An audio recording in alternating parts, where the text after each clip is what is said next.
Pada zaman dahulu kala, ada sebuah kota dalam air bernama Atlantis. Raja Orin memerintah dan punya seorang anak perempuan. Ia sungguh cantik. Tak hanya cantik, si putri duyung cilik dapat bernyanyi merdu pula.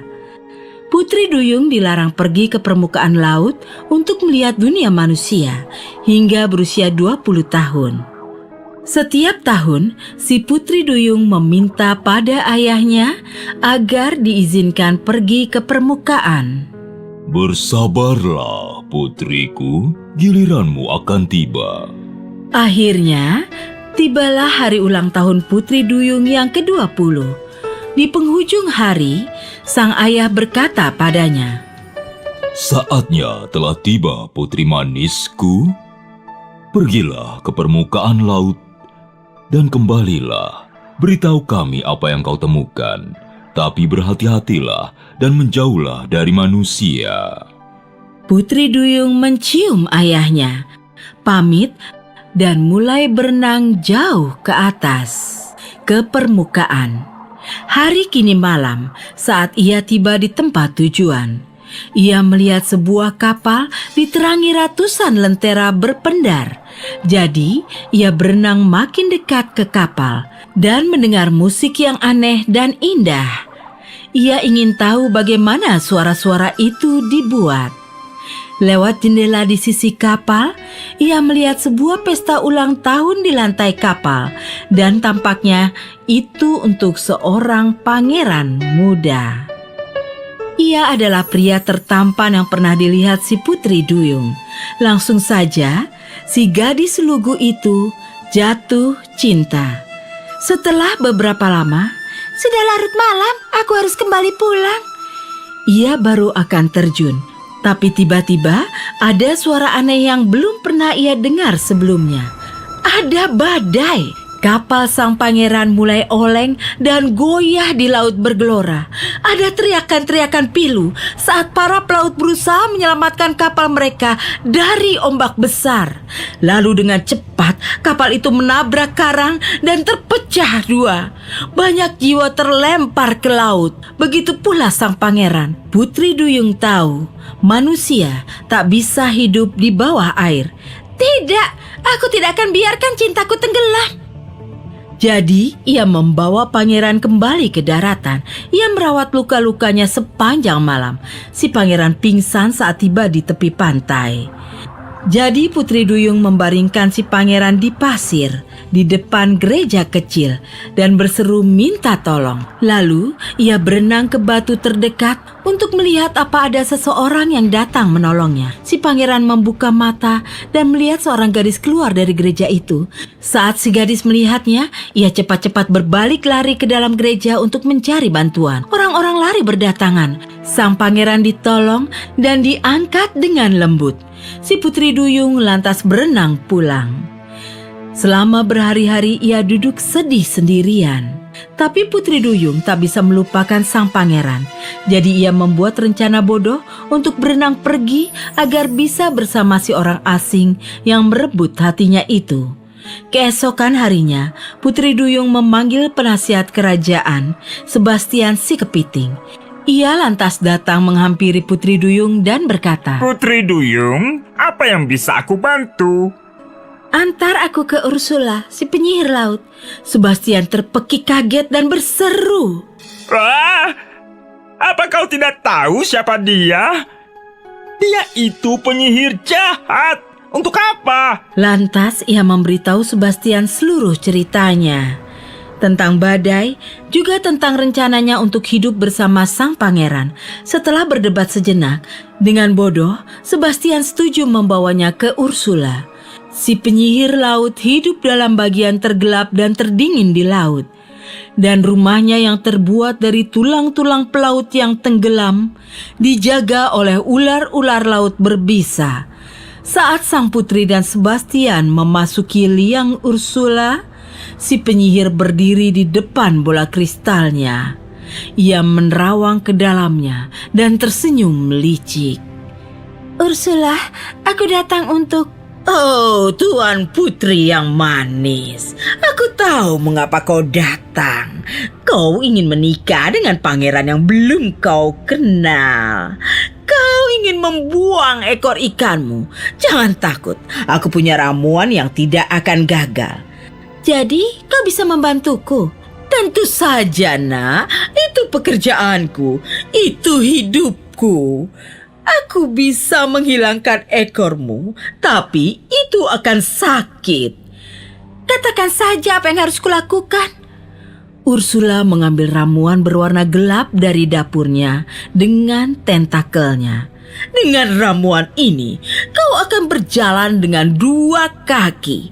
Berikan ramuan itu padaku. Ursula tersenyum licik dan berkata, Tidak.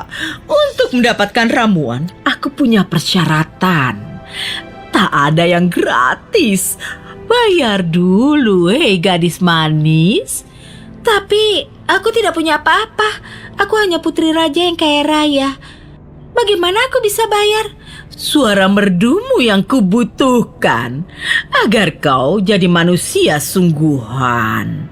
Kau hanya punya 3 hari, ingatlah itu baik-baik. Sang pangeran harus jatuh cinta padamu dan memberimu ciuman. Begitu dapat ciuman, kau selamanya berubah menjadi manusia. Tapi kalau kau gagal memenuhi tenggat waktunya, kau akan jadi gelembung air. Baiklah, kalau itu yang harus kubayar. Penyihir itu menyerahkan ramuan pada Putri Duyung dan ia jadi bisu. Keesokan harinya, para pembantu pangeran menemukan seorang wanita cantik terbaring di pantai dekat istana. Mereka membantunya masuk dan saat ia berjalan, ia tampak amat kesakitan, seakan sedang berjalan di atas pisau. Para pembantu memakaikannya gaun indah dan pangeran menghampirinya. Kau adalah wanita tercantik yang pernah aku lihat. Siapa namamu? Tapi ia tetap diam, karena ia adalah si Putri Duyung Bisu. Walaupun ia bisu, ia cepat menjadi kesukaan sang pangeran. Ia tidak pernah pergi kemanapun tanpa Putri Duyung di sisinya. Tidak lama kemudian, sang pangeran memberitahunya betapa ia menyayanginya. Dan sang putri merasa hatinya akan meletus. Tapi aku tidak bisa menikahimu karena aku masih mencari cinta sejatiku. Ia menerangkan tentang badai itu dan seorang gadis cantik menolongnya. Dan bagaimana setelah melihatnya sekilas, si pangeran jatuh cinta padanya. Ia memutuskan bila ia menemukannya, ia akan menikahinya. Si Putri Duyung amat sedih, karena ia tidak akan bisa memberitahu sang pangeran bahwa ialah gadis itu, bahwa ia telah mengorbankan segalanya, ekornya, suaranya, keluarganya, agar bisa bersamanya. Di hari kedua, seorang raja dari negeri lain mengunjungi sang pangeran. Sang raja membawa seorang putrinya yang cantik, dan saat sang pangeran melihat putri sang raja, ia mengenalinya. Itu adalah gadis yang menemukannya di pantai. Jadi sang pangeran meminangnya dan sang putri setuju. Di hari ketiga, si Putri Duyung merasa patah hati. Karena itulah hari pernikahan pangerannya dengan putri raja yang lain. Dan saat matahari tenggelam, ia akan mati, seperti yang telah ia setujui dengan si penyihir laut. Pesta pernikahan akan diadakan di atas kapal, jadi dengan berat hati ia hadir, agar ia bisa melihat sang pangeran untuk terakhir kalinya. Siang harinya, orang tua Putri Duyung mengunjungi Ursula dan mengancamnya. Si penyihir laut kejam memberi mereka sebilah pisau, menerangkan bahwa kalau putri mereka mau menikamkan pisau itu ke jantung si pangeran, sihirnya akan patah. Karena pernikahan telah berlangsung, putri pergi ke dek kapal untuk menangis. Di sana, ia melihat ayah dan ibunya muncul di permukaan air. Mereka sedih. Apa yang telah kau lakukan, putriku? Ibunya menangis. Cepat, kau masih bisa menyelamatkan dirimu sendiri. Penyihir itu telah memberi kami pisau ajaib ini. Bunuhlah pangeran itu. Saat darahnya terciprat di kakimu, itu akan tumbuh menjadi ekor, dan kau akan menjadi Putri Duyung lagi. Cepatlah, matahari akan segera terbit.